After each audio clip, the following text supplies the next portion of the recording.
안녕하세요. 오늘은 어떤 드라마 같은 사연이 기다리고 있을까요? 제게 고맙게도 사연을 보내주신 분이 계셔서 소개시켜 드립니다. 그럼 시작하겠습니다. 저의 이야기의 시작은 남편이 세상을 떠난 그날부터였습니다. 저는 양주시 고읍동에서 평생 살았고 작은 집과 콩이며 상추를 심을 만한 텃밭이 있었습니다. 남편이 곁에 없을 거라는 상상은 단 한 번도 해본 적이 없었기에 모든 것이 낯설고 두려웠어요. 남편이 갑자기 쓰러지고 2달 만에 눈을 감은 후 집은 너무나도 고요하고 적막했어요. 그 적막은 제가 매일 마주해야 하는 슬픔의 크기였습니다. 저와 같은 슬픔이 있으신 분은 아시겠지만 남편에 대한 그리움이 쉽게 사라지지 않는다는 걸 잘 아실 겁니다. 이렇게 며칠을 멍하니 보내고 남편과의 그간의 일들을 추억하며 쓸쓸하게 보내고 있으니 아들도 제가 얼른 마음을 추스리지는 못할 거란 걸 알고 있었겠지요. 아들과 며느리는 제가 혼자 그 큰 집에 있는 것을 두고 볼 수 없다고 걱정했어요. 아들은 작은 회사를 다니고 넉넉하진 않지만 부족함 없이 살았고 며느리도 걱정해 주었죠. 아들은 이제 엄마가 혼자 있으면 안 된다고 말했어요. 며느리도 저에게 지금은 저희 집으로 오셔서 몸과 마음을 추스르셔야 한다고 조언했습니다. 제가 살던 고읍동의 작은 집은 당분간 비워두기로 결정했습니다. 저는 시골에서 평생을 살았던 사람이라 아파트 생활이 익숙하지 않았지만 그들의 단호한 설득에 따를 수밖에 없었습니다. 고읍동 집의 열쇠를 잠그고 며느리의 차를 타고 아들 집으로 향할 때 가슴이 씁쓸했어요. 아들이 현관에서부터 저를 반갑게 맞이했지만 왠지 모르게 어색함이 들더군요. 이게 또 명절이나 어떤 모임 때문에 아들 집에 남편과 갔을 때랑은 느낌이 다를 수뿐이 없더라고요. 제가 이곳에 머물기 위해 와서 그런가 봐요. 아들의 집은 모든 것이 반듯하게 정리되어 있어서 제 물건을 놓을 자리조차 마땅치 않았습니다.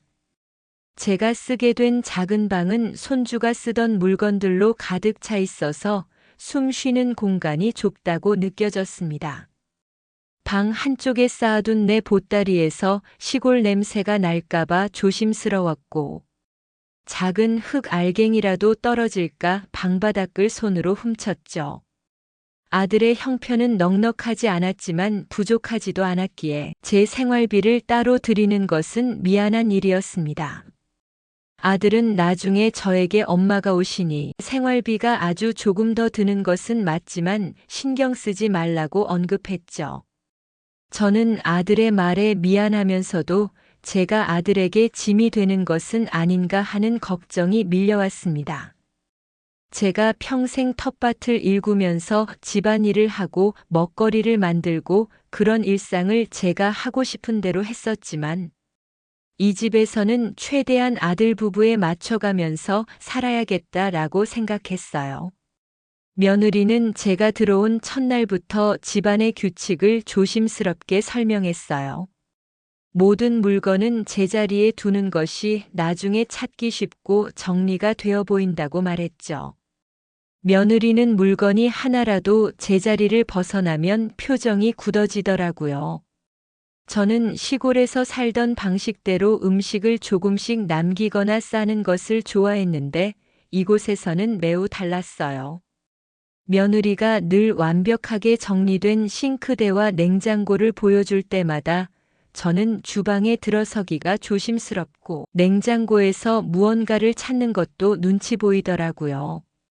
며느리는 제가 거실에서 텔레비전을 볼 때도 제가 드라마를 보고 있으면 며느리는 굳이 거실을 서성이며 손에 든 스마트폰으로 기사를 읽었습니다.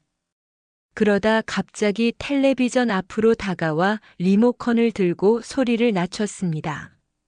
며느리는 소리가 너무 커서 자기가 집중이 안 된다고 설명했어요. 저는 이어폰을 사용하는 것이 익숙하지 않아서 텔레비전 소리를 키워야 잘 들리는 상황이었죠. 며느리의 표정을 살피며 소리를 다시 올릴 엄두를 내지 못했습니다. 저는 며느리가 빨래하는 모습을 지켜보면서 깔끔하게 하려고 하는 걸 이해하려고 노력했어요. 며느리는 수건을 수건끼리만 모으고 속옷은 반드시 다른 통에 분리해서 세탁했습니다. 저는 시골에서 살 때 옷과 수건을 한 번에 넣고 돌렸기에 며느리의 행동이 낯설면서도 대단하다고 생각했습니다. 며느리의 행동은 저에게 이 집을 더 멀게 느껴지게 하더군요. 며느리는 제가 부엌에서 멸치 육수를 낼 때도 뒤에서 가만히 서서 냄비 안을 들여다봤습니다. 며느리는 냄비 안에 물이 끓는 모습을 유심히 보더니 가스불을 아주 살짝 줄였습니다. 저는 며느리가 냄비 바닥이 타는 것을 걱정하는 것이라 생각하고 고맙다고 말했습니다. 며느리는 대답 없이 조용히 싱크대 쪽으로 돌아섰습니다. 아들은 평소 퇴근하면 피곤해서 저와 길게 대화하지 않았지만 며느리는 아들에게 모든 것을 자세히 말하는 듯 했어요. 제가 며느리와 아들이 나누는 대화를 우연히 들을 때마다 저는 가슴이 철렁했습니다. 아들이 며느리에게 이번 달 마트 장바구니 가격을 물어봤을 때였습니다. 며느리는 눈을 깜빡이더니 잠시 망설이는 듯 했습니다. 저는 제가 이 집에 들어온 뒤로 식비가 늘었을 거라는 사실을 알고 있었죠. 저는 그저 며느리가 깔끔한 성격이라 그러려니 하고 넘어갔습니다. 하지만 마음 한구석에는 씁쓸함이 자꾸 고여갔습니다. 제가 이곳에 들어와 얹혀 사는 사람이라는 느낌을 계속 받을 수밖에 없더군요. 내 작은 텃밭이 나를 기다리고 있을 텐데 나는 지금 며느리 집 거실에 앉아 있습니다. 그곳에 있는 작은 집에 가고 싶었지만 남편을 여인 슬픔 때문에 그럴 기운조차 없었습니다. 그날 저녁 며느리는 설거지를 하던 저에게 뒤늦게 오늘 장본 영수증을 건네주었습니다. 영수증에는 쌀값과 함께 잡곡 2kg 항목이 적혀 있었고 며느리가 작은 글씨로 적어둔 시댁용이라는 메모가 보였습니다. 제 가슴이 쿵 하고 내려앉았습니다. 이것이 이긴 이야기의 발단이었습니다. 식료품 영수증에 적힌 시댁용이라는 작은 메모를 본 다음 날부터였습니다. 저는 며느리가 사온 쌀통 옆에 제가 먹을 잡곡을 따로 두었어요. 잡곡 봉투에 작은 견출지를 붙이고 그 위에 제 이름을 썼어요. 며느리가 저를 위해 사온 것이었겠지만 저는 그 잡곡을 섞어 먹을 용기가 나지 않았습니다. 며느리는 그 모습을 말없이 지켜보더니 고개를 한번 끄덕였습니다. 그 침묵 속에서 저는 며느리가 이 집안의 경계를 명확히 하고 있다는 느낌을 받았습니다. 제가 아들 집에 온 목적은 남편의 죽음으로 인한 슬픔을 달래는 것이었습니다. 하지만 며칠이 지나자 며느리는 저에게 집안일을 도와달라고 요청하기 시작했어요. 처음에는 며느리가 너무 바빠 보여 제가 먼저 나섰습니다. 저는 시골에서 평생 몸을 움직이며 살았던 터라 가만히 앉아 있는 것이 더 불편했죠. 며느리는 제가 빨래를 개는 것을 보고는 어머니가 계셔서 너무 든든하다고 말했습니다. 며느리의 부탁은 시간이 갈수록 저의 해야 할 일이 되어갔습니다. 며느리는 싱크대에 저녁 식사 후 설거지를 남겨두는 일이 잦아졌습니다. 며느리는 오늘 너무 피곤해서 도저히 못하겠다며 저에게 미안하다고 말했어요.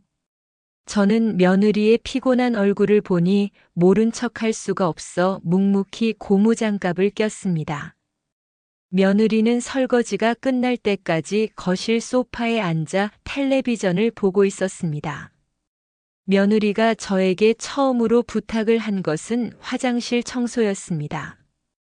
며느리는 화장실 물때가 끼면 곰팡이가 쉽게 생긴다며 특정 세제와 스펀지를 꺼내 주었습니다.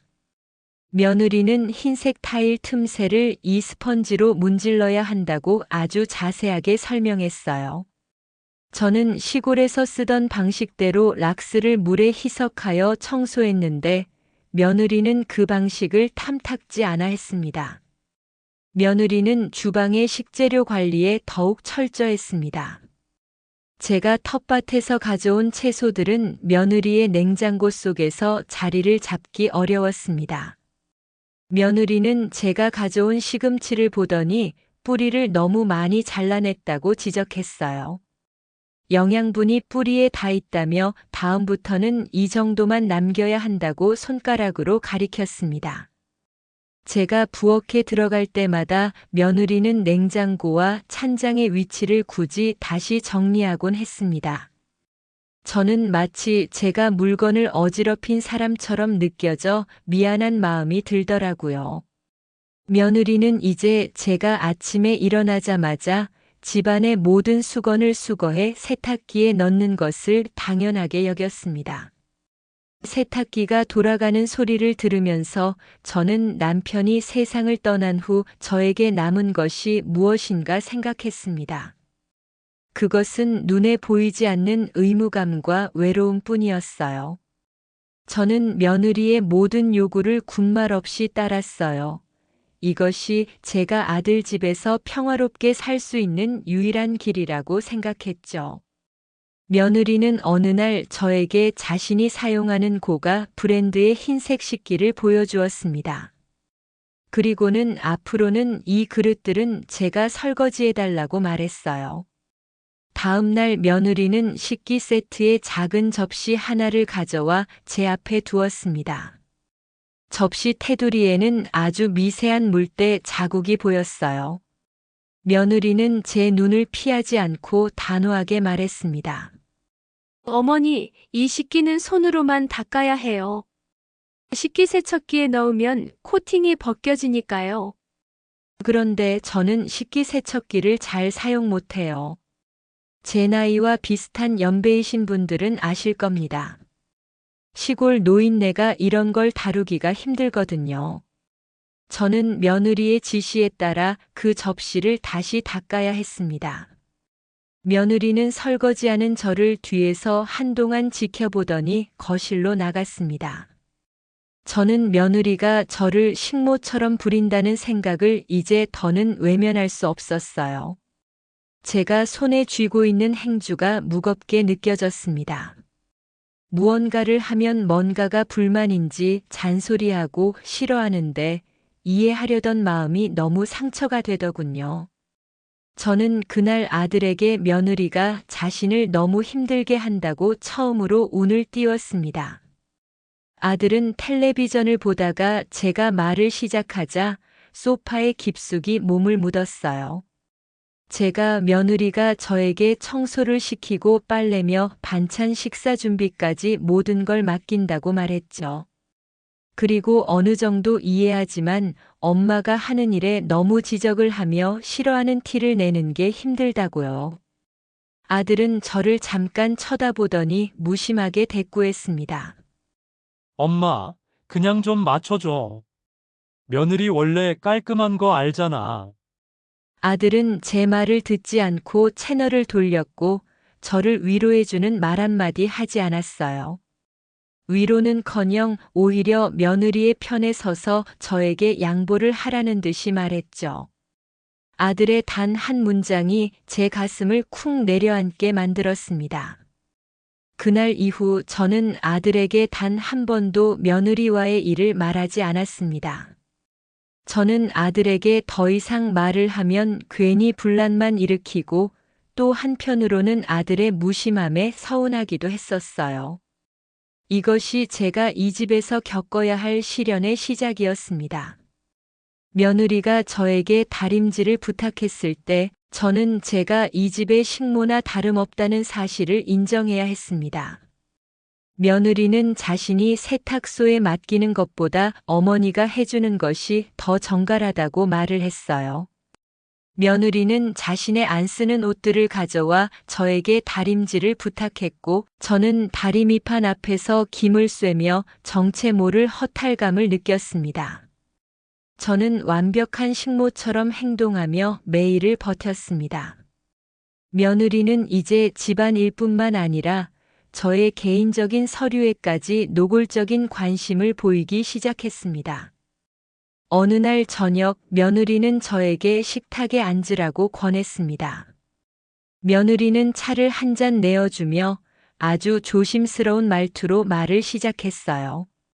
며느리는 남편이 갑자기 세상을 떠났기 때문에 저의 재산을 목록화하여 정리해야 안전하다고 운을 띄웠습니다.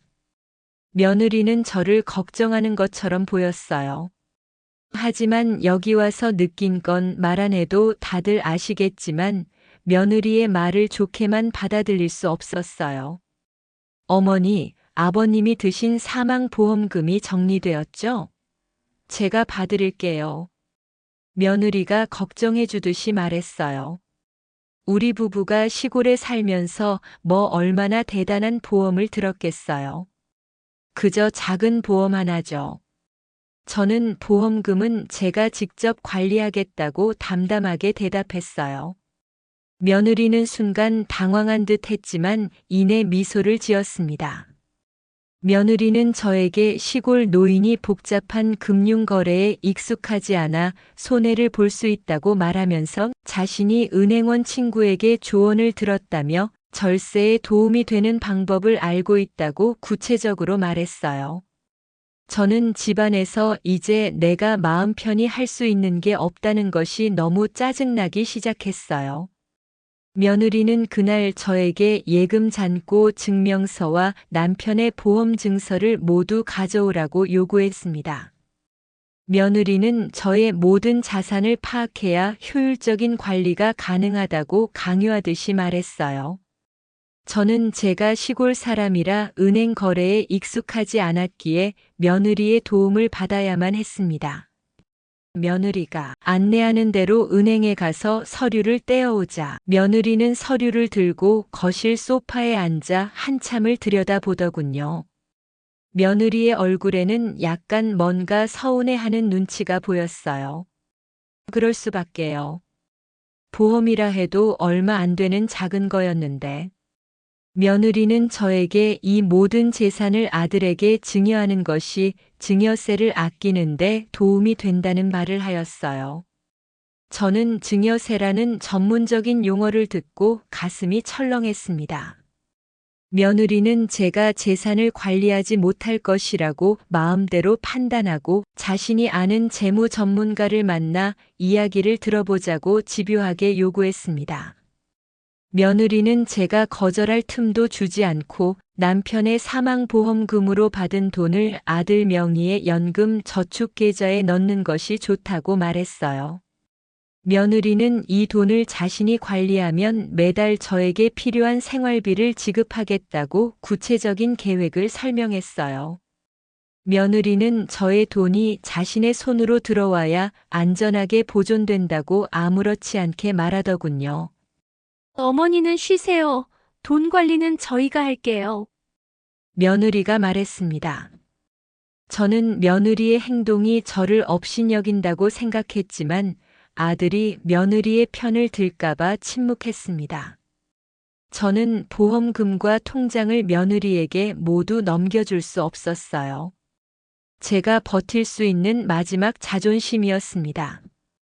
제가 며느리에게 제가 직접 관리하겠다고 단호하게 말하자 며느리의 표정은 순식간에 굳어지더군요. 며느리는 제가 살던 고읍동 집의 등기부등본도 가져오라고 요구하더군요. 며느리는 그 집이 비어있어 관리가 되지 않으면 재산상 손해가 발생할 수 있다고 구체적인 얘기를 하더군요. 저 같은 사람이 그런 걸 잘 알 수는 없잖아요. 며느리는 집을 관리하는 건 젊은 우리가 하는 게 아무래도 더 좋으니 등기부등본을 봐야 한다고 말했습니다. 저는 며느리의 그 말을 듣고서 너무나도 화가 나는 것이 제가 모르면 무언가를 가르쳐 주는 게 아니라 내놓으라고만 하더군요. 며느리는 다음 날 아침 제 방에 들어와 제 가방에서 통장과 도장을 찾기 시작했습니다. 제가 반대 의사를 표현했지만 며느리는 저의 말을 무시하고 제 소지품을 뒤졌어요. 며느리가 제 사적인 물건을 뒤지는 모습에 저는 온몸의 피가 거꾸로 도는 느낌을 받았습니다. 다음 날 아침 저는 며느리를 피해 아들이 출근하기만을 기다렸어요. 아들이 현관에서 구두를 신는 순간 저는 작은 방에서 뛰쳐나왔습니다. 저는 아들에게 어제 며느리가 제 방에 들어와 제 물건을 뒤졌다고 구체적으로 말했어요. 아들의 얼굴은 출근길이라 그런지 몹시 피곤해 보였습니다. 아들은 제 말을 듣더니 한숨부터 쉬었어요. 아들은 저에게 그럴 일이 없다고 다짐하듯이 말했습니다. 며느리는 절대 엄마 물건에 손대지 않는다는 것이었죠. 저는 아들에게 며느리가 어제 연금 저축 계좌 이야기를 하며 제 돈을 관리하겠다고 말했다고 설명했어요. 아들은 제 말을 끝까지 듣지 않고 고개를 절레절레 흔들었습니다. 엄마, 다 엄마 위해서 그러는 거잖아. 며느리한테 맡기면 깔끔하잖아. 아들은 섞인 목소리로 말했어요. 저는 아들이 며느리의 행동에 대해 이미 알고 있었다는 듯한 느낌에 가슴이 철렁했습니다. 아들은 저를 편들어 주기는커녕 오히려 며느리와 상의해서 일을 처리하는 것 같았어요. 아들은 제게 더 이야기할 시간이 없다고 말하며 현관문을 열고 나갔습니다. 저는 닫힌 문 앞에서 다리에 힘이 풀려 주저앉고 말았습니다. 아들은 제가 이 집에서 겪는 모든 고통을 외면하고 있었어요. 며느리는 아들이 출근한 후 태연하게 아침 식사를 준비했죠. 며느리는 저에게 어제 일은 아무렇지도 않은 듯 행동했어요.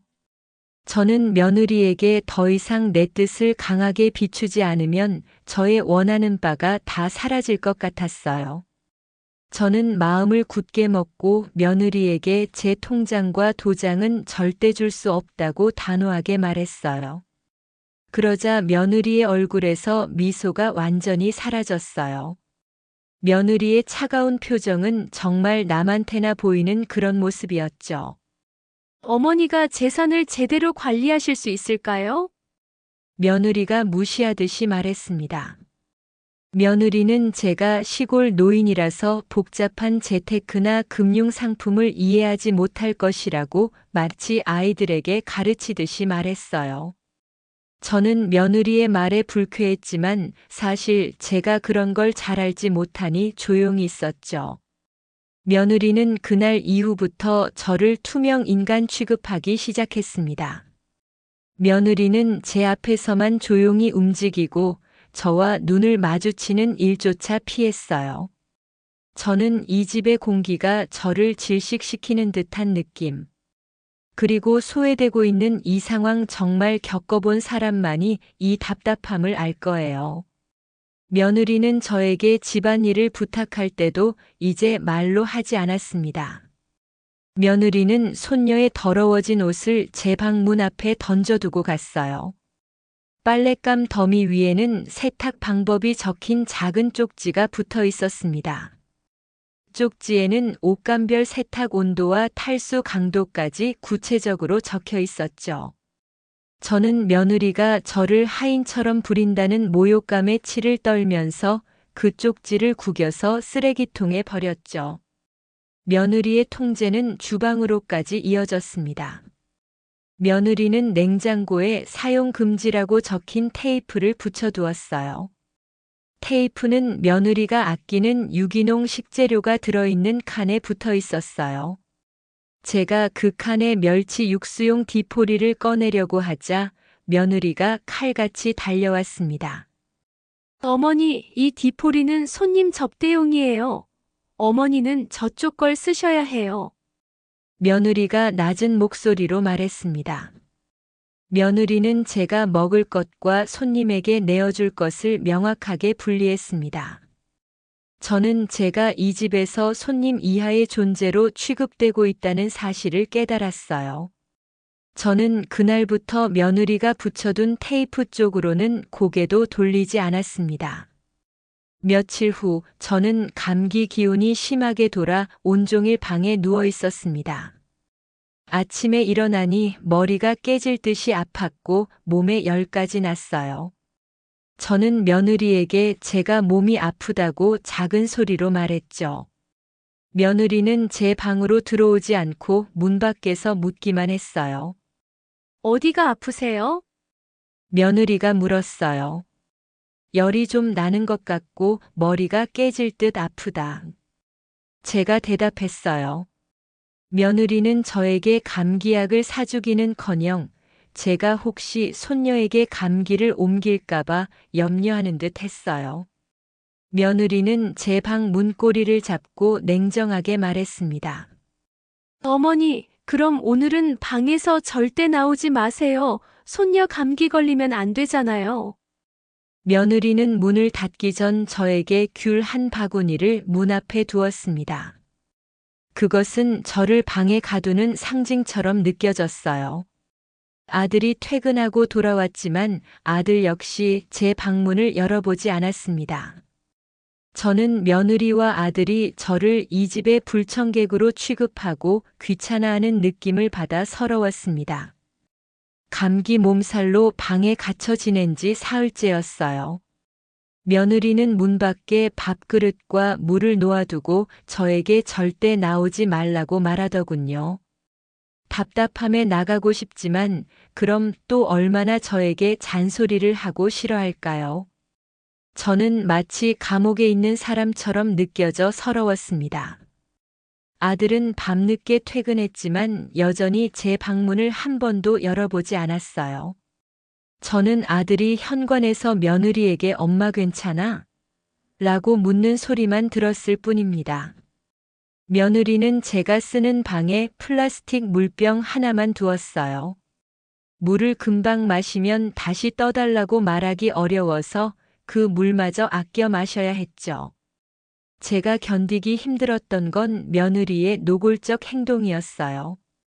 제가 방에서 기침을 하자 며느리는 갑자기 제 방문 앞에 손 소독제를 두었어요. 그리고는 손녀를 데리고 외출할 때는 제 방을 지날 때마다 마스크를 씌웠습니다. 저는 며느리가 저를 병균 덩어리처럼 취급하고 있다는 사실에 가슴이 미어졌습니다. 저는 남편이 세상을 떠난 후 아들의 집에 와서 이런 수모를 겪을 줄은 꿈에도 몰랐어요. 아들은 주말이 되어도 저와 눈을 마주치려 하지 않았어요. 저는 아들에게 며느리의 심한 행동에 대해 다시 한번 이야기해 보려고 했죠. 아들은 제가 말을 시작하자마자 거실 소파에서 벌떡 일어났어요. 아들은 주말에는 쉬어야 한다며 저를 피했습니다. 엄마, 싸우지 좀 마. 피곤해 죽겠어. 아들은 제 말을 막으며 말했어요. 저는 남은 내 아들마저 등을 돌렸다는 생각에 눈앞이 캄캄했어요. 아들은 이제 며느리의 뜻대로 움직이는 그림자였고 며느리가 나를 몰아세울 때 아들은 단 한 번도 나를 편들어주지 않았습니다. 이 집에 더 이상 내 자리가 없다는 서러움이 밀려왔어요. 며느리의 통제는 제 개인의 사생활까지 침범했습니다. 며느리는 제 방의 화장실을 손님용으로만 사용해야 한다고 말했어요. 제가 제 방 화장실을 쓰지 못하게 되자 저는 거실 화장실을 이용해야 했습니다. 거실 화장실을 사용하려 하자 며느리는 저에게 사용 후 세면대 물기를 반드시 닦으라고 말하더군요. 저는 제가 이 집에 사는 가족이 아니라 까다로운 손님으로 취급되고 있다는 느낌을 받아 마음이 아팠어요. 결정적인 사건은 제가 저녁 식사 준비를 도와주던 날 터졌습니다. 며느리는 저에게 김치를 썰어달라고 부탁했어요. 저는 시골에서 하던 대로 김치를 도마에 올리고 썰기 시작했어요. 그때 며느리가 제 옆으로 다가오더니 제가 김치를 써는 모습을 빤히 쳐다보더군요. 며느리는 제가 도마에 김치 국물을 너무 많이 흘린다고 지적했어요. 어머니, 김치는 국물이 안 나오게 최대한 깨끗하게 썰어야 해요.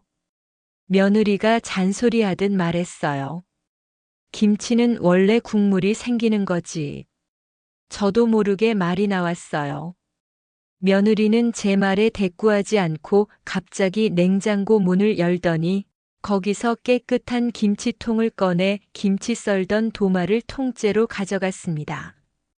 며느리가 제가 썰고 있던 김치를 음식물 쓰레기처럼 취급하고 있다는 사실에 치밀어 오르는 화를 주체하기가 너무 힘들었어요. 손녀가 그 장면을 옆에서 조용히 지켜보고 있었어요. 저는 손녀 앞에서 며느리에게 이런 수모를 당했다는 사실에 얼굴이 화끈거렸습니다. 저는 며느리의 손에서 칼을 뺏어 들고 한마디 크게 소리치고 싶었어요. 하지만 저는 참고 견뎌야 한다고 되뇌었습니다. 그날 저녁 저는 저에게 주어진 반찬을 거의 먹지 못했습니다. 밥알이 모래처럼 느껴졌어요.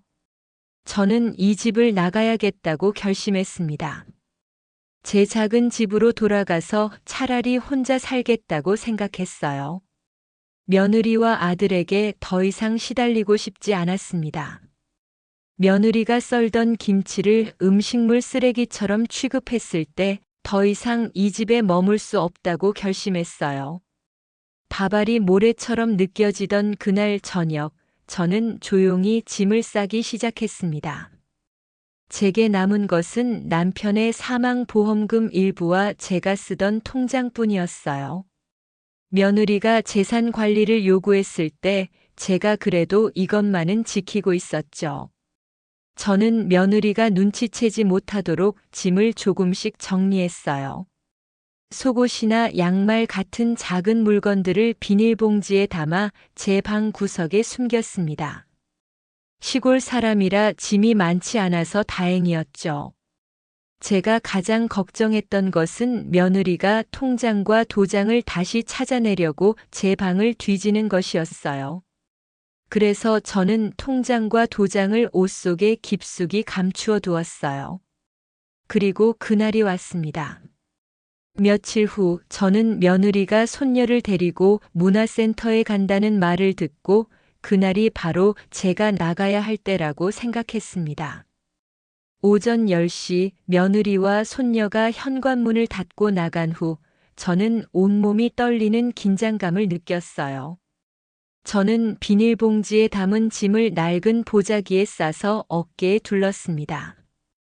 아들이 사준 비싼 외투 대신 가장 오래된 점퍼를 입었죠. 제가 아들 집의 현관문을 열고 나올 때 저는 뒤돌아보지 않으려고 애썼어요. 제가 살던 집이 아니었지만 남편이 세상을 떠난 후 제가 의지했던 유일한 공간이었으니까요. 저는 제가 살던 고읍동의 작은 집으로 걸어갔습니다. 버스를 탈 돈조차 아끼고 싶었어요. 양주 고읍동은 제가 살던 곳이라 길은 익숙했지만 제 발걸음은 무척이나 무거웠죠. 제 작은 집에 도착했을 때 저는 문을 여는 순간 밀려오는 차가운 공기에 가슴이 철렁했습니다. 겨울이 다가오고 있었는데 보일러를 몇 달 동안 가동하지 않아 집 전체가 냉골이었어요. 마당의 텃밭은 제가 떠난 후 완전히 엉망이 되어 있었습니다. 잡초가 무성하게 자랐고 제가 심어둔 배추 몇 포기만 힘없이 남아 있었죠. 그 모습을 보니 제 처지가 저 텃밭의 배추와 다를 바 없다는 느낌을 받았어요. 저는 수도를 틀고 물을 사용하려 했지만 물이 나오지 않았습니다. 전기와 도시가스를 모두 끊어 놓았다는 사실을 그제야 깨달았어요. 저는 아들에게서 나온다는 생각만 했지 당장 생활할 방법은 구체적으로 생각하지 못했던 거죠.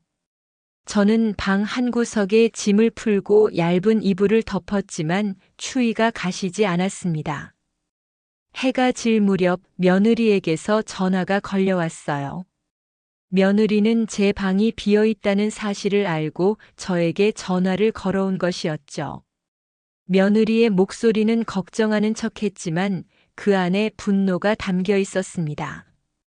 며느리는 제가 왜 말도 없이 집을 나갔냐고 따지듯이 말했어요. 어머니, 지금 어디세요? 당장 돌아오세요. 며느리는 더는 토를 달 수 없게 딱 잘라 말하더라고요. 저는 며느리에게 제가 살던 고읍동 집에 왔다고 담담하게 대답했죠. 며느리는 제가 제 발로 집을 나간 것에 대해 불쾌해하는 듯 했습니다. 저는 며느리에게 나는 더 이상 너희들의 집에서 살 수 없다고 조용히 제 뜻을 못 박아 말했습니다. 아들이 옆에서 전화 줘보라며 말하더군요. 아들은 화가 나 있었습니다. 엄마, 왜 이래? 다시 들어와. 아들이 소리쳤어요. 아들은 제가 며느리와의 갈등 때문에 집을 나갔다는 사실보다 자신들이 신경 쓰고 있는데 제가 잘못하는 것처럼 별별 말을 다 하더군요. 아들은 제가 당장 돌아오지 않으면 생활비 지원을 끊겠다고 협박하듯이 말하는데 저는 아들이 이제 며느리와 둘이 짜고 나를 몰아세우는 것 같아 눈앞이 캄캄했죠. 저는 아들의 협박에 대꾸하지 않고 전화를 끊었습니다. 전화기 너머로 들려오는 아들의 분노 섞인 목소리는 제가 이 집을 나오길 정말로 잘했다는 확신을 주었어요. 저는 당장 추위와 쓸쓸함을 견뎌야 했지만 며느리의 감시와 아들의 외면에서 벗어났다는 사실만으로도 후련했습니다. 저는 어둠이 깔린 방에서 제가 숨겨온 통장을 만지작거렸습니다. 고읍동의 제 집은 한겨울의 냉골이나 다름없었습니다. 저는 얇은 이불을 뒤집어 썼지만 추위가 가시지 않았죠.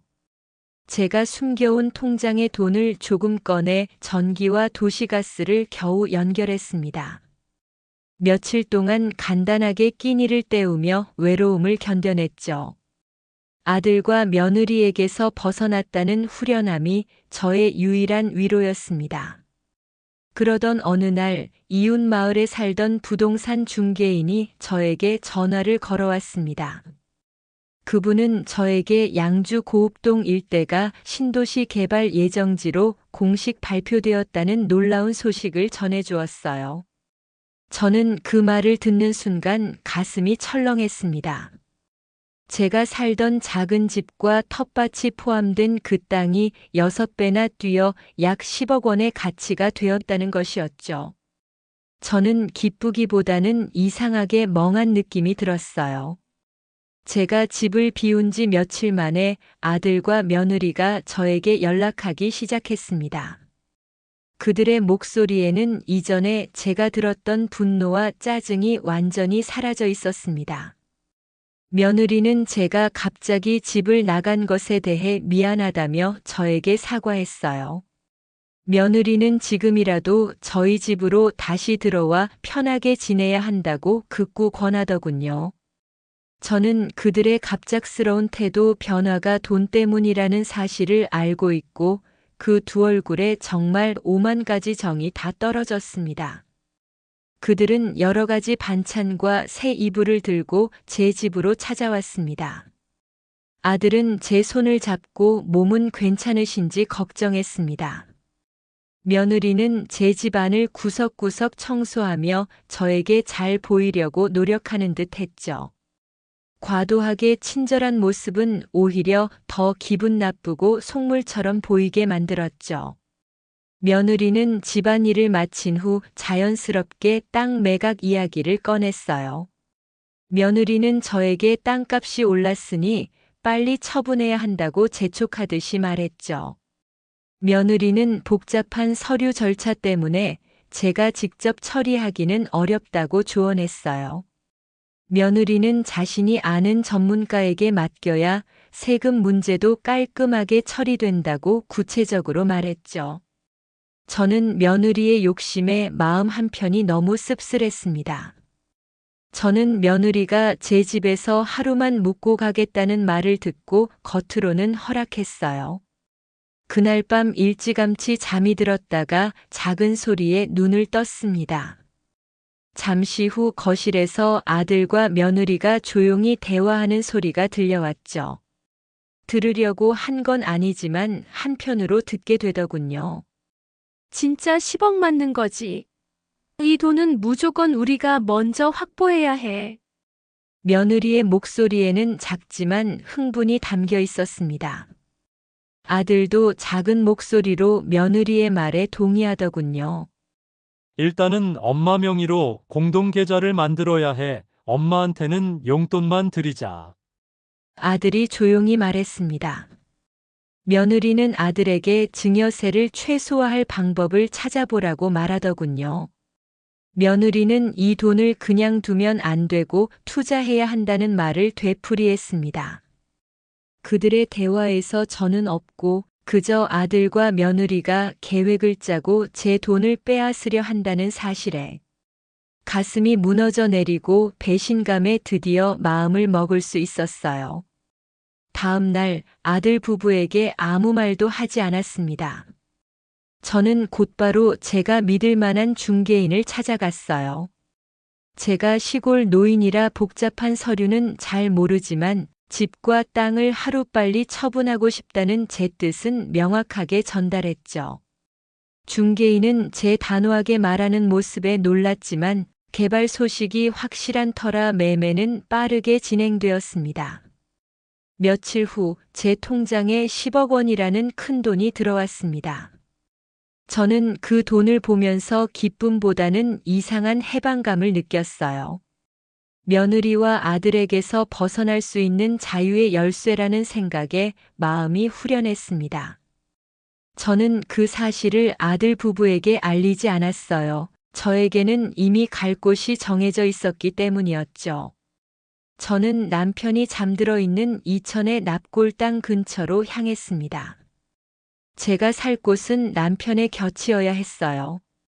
저는 이천 시내에서 조금 떨어진 곳에 작고 아담한 단층 주택을 하나 샀어요. 그 집은 고읍동 집보다 작았지만 제가 혼자 지내기에는 충분히 따뜻하고 아늑했어요. 집 앞에는 제가 평생 흙을 만지며 살아온 습관처럼 주먹만 한 작은 텃밭도 있었습니다. 저는 새 집으로 이사를 마친 후 아들과 며느리에게 문자 메시지만 보냈습니다. 나는 이천으로 왔다 잘 지내거라. 이 한 문장이 제가 아들과 며느리에게 보낸 마지막 말이었습니다. 문자를 받은 아들이 급하게 전화를 걸어왔습니다. 전화기 너머로 들리는 아들의 목소리에는 당황스러움과 함께 분노가 섞여 있었어요. 아들은 제가 이천으로 이사한 이유와 함께 15억 원의 행방을 따져 물으려고 했지만 저는 전화를 그냥 끊었죠. 저는 아들의 분노나 후회보다 저의 고요한 평화를 지키고 싶었습니다. 저는 창밖으로 보이는 작은 텃밭을 바라보며 마침내 완벽한 평화를 찾았어요. 더 이상 누가 저의 설거지를 지적하거나 통장을 뒤지거나 방에서 나가지 말라고 강요하지 않았습니다.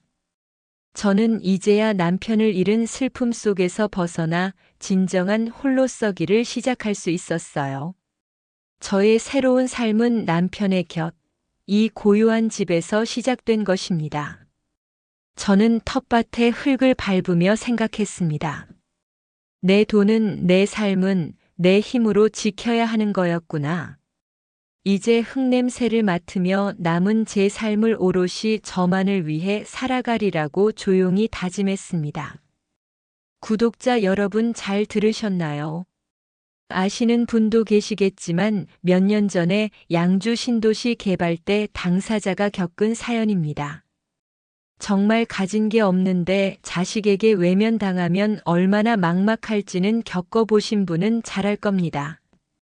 그렇지만 사연자분은 다행히도 신도시가 생기면서 노후를 안정적으로 사실 수 있겠지요. 자식 때문에 화가 났지만 그래도 결국 해피엔딩이네요. 지금까지 듣고 시청해 주셔서 감사합니다. 많은 댓글 부탁드립니다. 구독과 좋아요는 저에게 큰 힘이 됩니다.